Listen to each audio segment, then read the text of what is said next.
In this video, we're going to take a look at a standing hip internal rotation PAILs rails on a bench. All you need for this is a bench itself, one that you can adjust the actual height of, and then you also need to set yourself up close to something that you can sort of grab onto. This frame works perfect if you have a stick or something like that, or a dowel to kind of help with your balance as well. The reason why I like to use a frame is it's going to help us a little bit later when it comes to the irradiation process. So when setting up for this, the idea is we can set it up in kind of two different ways. We can set it up looking at pure hip internal rotation, or we can look at a little bit of abduction as well. So the height of the bench, if we set it more upright, it's actually going to favor us if we have very limited hip internal rotation. If we go for the likes of an axial rotation and we find we're just not going anywhere, as opposed to actually getting some range of motion in hip internal rotation, then this is probably going to be a more optimal setup. You can see from here the idea is I'm at a little bit of an angle, but it's more suited to kind of where I'm at.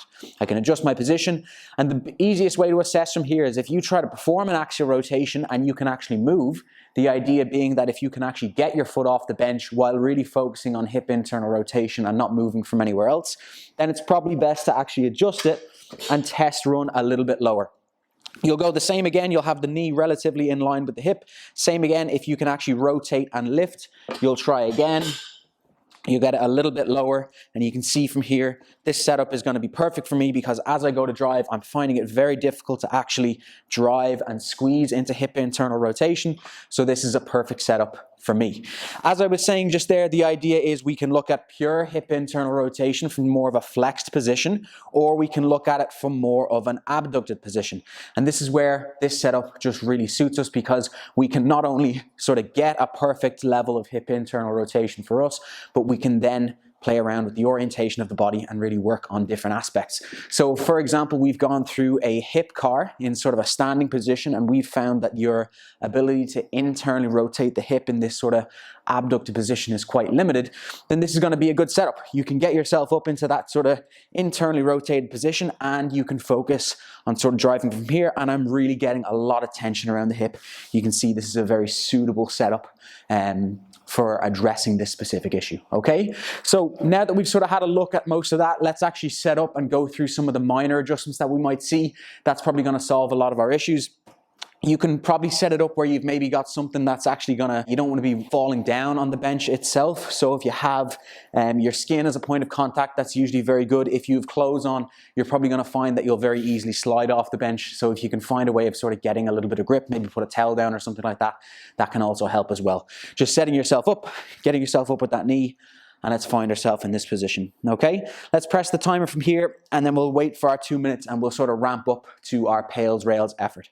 From this position then, the idea here is I can just sort of bring myself or step out to the side a little bit more and focus on getting a little bit more of a stretch sensation on this area of the hip as the femur sort of sits into the socket.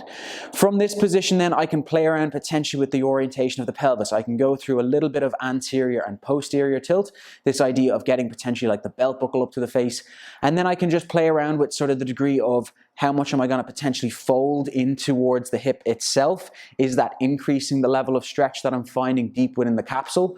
Or if I potentially open myself up the opposite way, try to get more abduction, is that potentially going to increase the level of stretch? And that's probably going to be the case for the majority of us. Remember to a certain degree that the sensations here should be felt really deep within the hip, and it's probably when I go for the actual contractions themselves that I'm really going to feel these. But if you're finding to a certain degree that you're very, very limited, you're probably going to be best just coming back to this mainly hip internal rotation focus as opposed to having the abducted position like we're talking about right now. So play around with how much you want to work with for today. Are you going to look at pure hip internal rotation? Are you going to potentially open up a little bit of space, maneuver around, play around with the position? Or are you going to be almost fully abducted, okay? You also want to make sure to a certain degree that you're not sort of leaning over massively. That's where the help of the frame can come in. And we're actually trying to do our best to sort of compress down into the joint. So you can see to a certain degree here, I'm not sort of letting this right side of my pelvis hike up. I'm actually trying to sit my right pelvis down, and I can feel all sorts of sensations really into what would be the deep part of the hip, much more suitable for what we're trying to work on today. So try not to let yourself hike up. try to really sit down on that right side as you're in the internally rotated position, okay? A timer is about to go, so we're gonna create that level of tension with the body. So inhale through the nose, pack it into your lower abdomen and brace. You can hold onto the bench from here with the opposite hand if you want. Very slowly, I want you to start driving the foot through the bench. Keep the knee in contact, but imagine that you're trying to drive just the foot through the bench and rotate at the femur. Tense every second that goes by, increase by about 10%. So adding 10% effort every second all the way up to your greatest, safest max effort for today. And when I say max effort, I mean put every ounce of strength you have into this movement. Tension in the opposite direction now. Let's go for that rails contraction. So I now want you to imagine that you're trying to drive the foot up towards the ceiling and increase the pressure with the knee into the bench. What we don't want to see happen here is excess movement coming from the pelvis. Remember, it's just the femur rotating within the socket. Really focus on trying to lift. You might get a tiny bit of movement and that's perfect. Big exhale and relax, let everything go.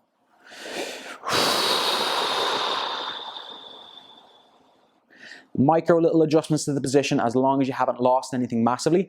And as I'm saying, the focus should really be on dropping that right side of the pelvis down, and you're really going to feel everything load deep into the capsule. Remember that as we sort of drive into internal rotation, it's very likely that we've actually raised up the pelvis and not sort of moved the hip. Just be aware of that over time. So that's why we're going to focus as much as possible on dropping the pelvis and really feeling everything light up into the hip capsule, okay? Big breaths, long exhales. Now, second round of PAILs rails, we can certainly build up to a higher effort. So maybe 15 to 20% every second. 3, 2, 1, start to drive. Create that internal tension first in the whole body. Pull yourself into the frame. Now, very slowly, I'm gonna take myself away to sort of give you a visual cue of what's happening. We're in this internally rotated position and we're driving down into external rotation for our PAILs effort, okay? So you're driving into the bench with that PAILs effort. Your rails effort is gonna be the opposite way. We're not there just yet. We're still focusing on the foot driving down into the bench.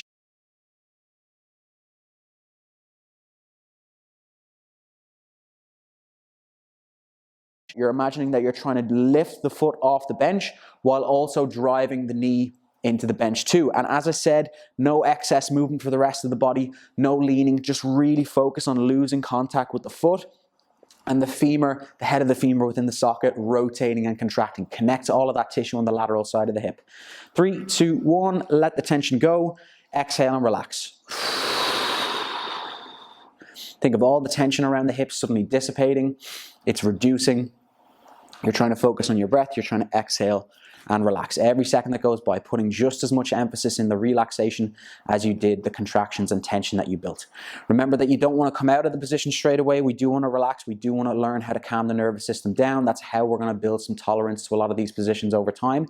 If you found that you set yourself into too extreme a position or you worked up to too high a tension for what you're able to currently do, that's more than okay. But remember for the next time round that you need to make those little adjustments. You need to potentially reduce the tension so that you're not cramping, so that you can tolerate the positions and work on them over time.